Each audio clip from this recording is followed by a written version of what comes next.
Pemirsa, meski banjir telah surut, sebagian warga perumahan Pondok Gede Permai masih tinggal di pengungsian. Lalu bagaimana kondisi pengungsi saat ini? Untuk informasi selengkapnya kita bergabung dengan jurnalis Metro TV ada Rifki Nafis dan juga kameramen Syahda Rahman di lokasi.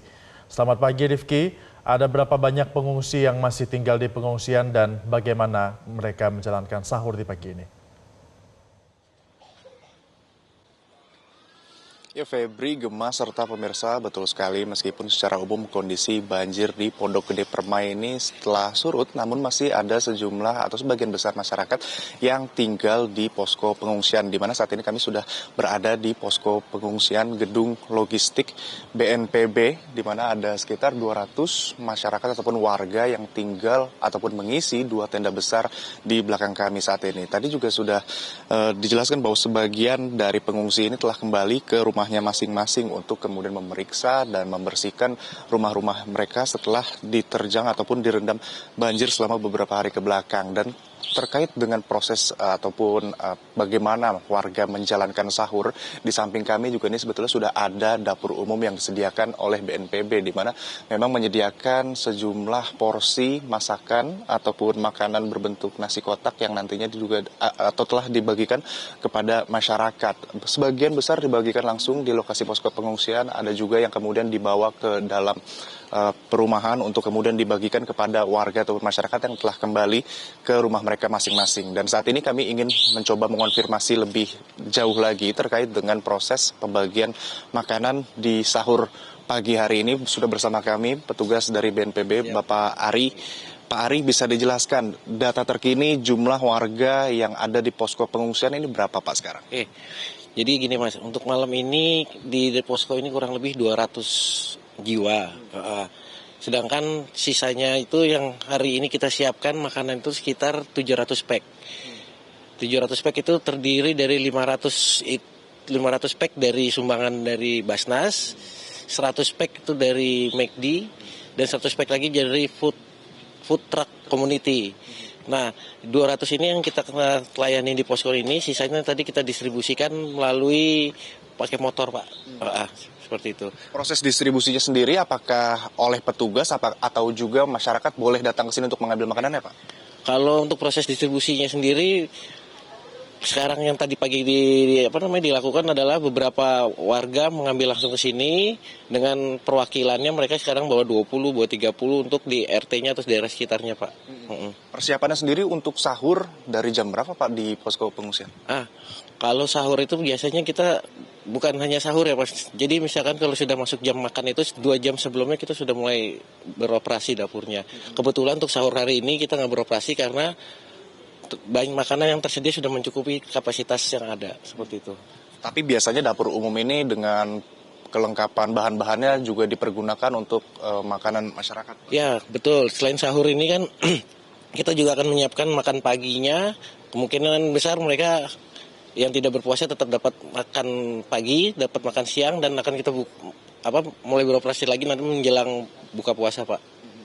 Ini kan sebagian masyarakat juga telah kembali ke rumah masing-masing. Dari posko BNPB ini sendiri ada petugas-petugas yang melakukan kontrol gitu Pak ke dalam?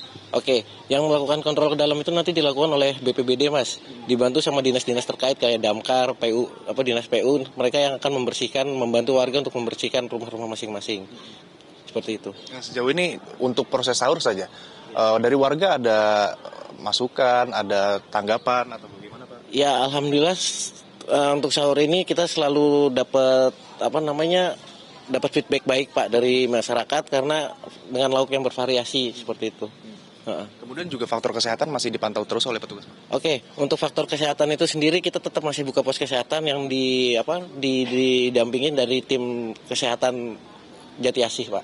Meskipun bulan Ramadan, warga berpuasa, semuanya masih aman, terkendali dipastikan gitu, Pak. Siap, terima kasih Pak Ari atas waktunya.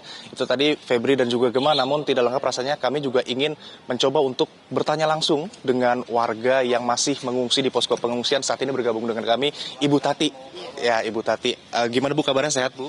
Sehat, alhamdulillah. Ibu, sebagian masyarakat kan sudah kembali ke rumah masing-masing. Iya. Ibu sendiri kenapa masih tinggal di posko pengungsian, Bu? Boleh Habis lampu belum ada gitu ya, lumpur-lumpur di tingkat masih banyak. Jadi ibu sendiri.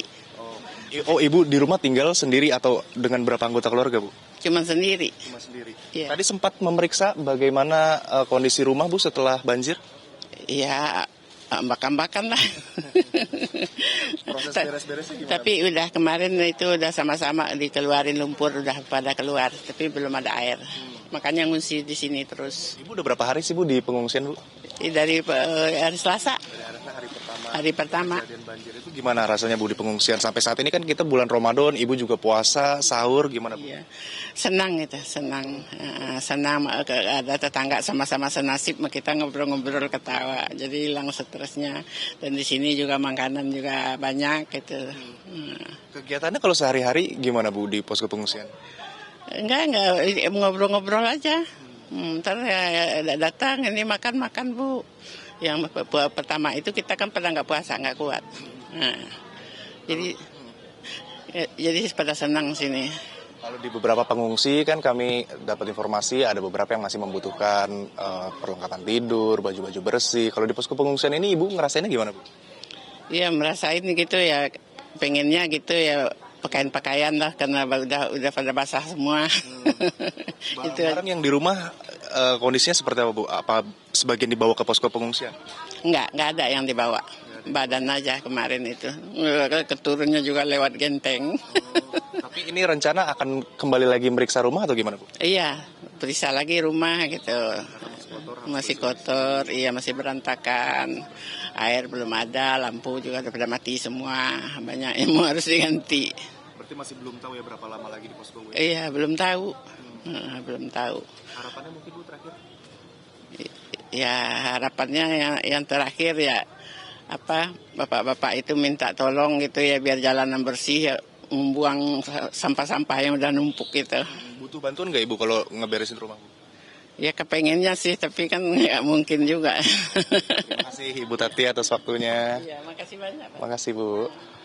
Itu dia Febri dan Gemma serta pemirsa bagaimana keterangan dari warga yang hingga saat ini masih memilih untuk bertahan di posko pengungsian meskipun secara umum kondisi banjir sudah mulai surut dan beberapa warga juga telah kembali ke rumah masing-masing, namun memang kondisi rumah yang dapat dikatakan berantakan, kotor, kemudian ini memerlukan waktu untuk dibersihkan dan dapat ditinggali seperti sedia kala.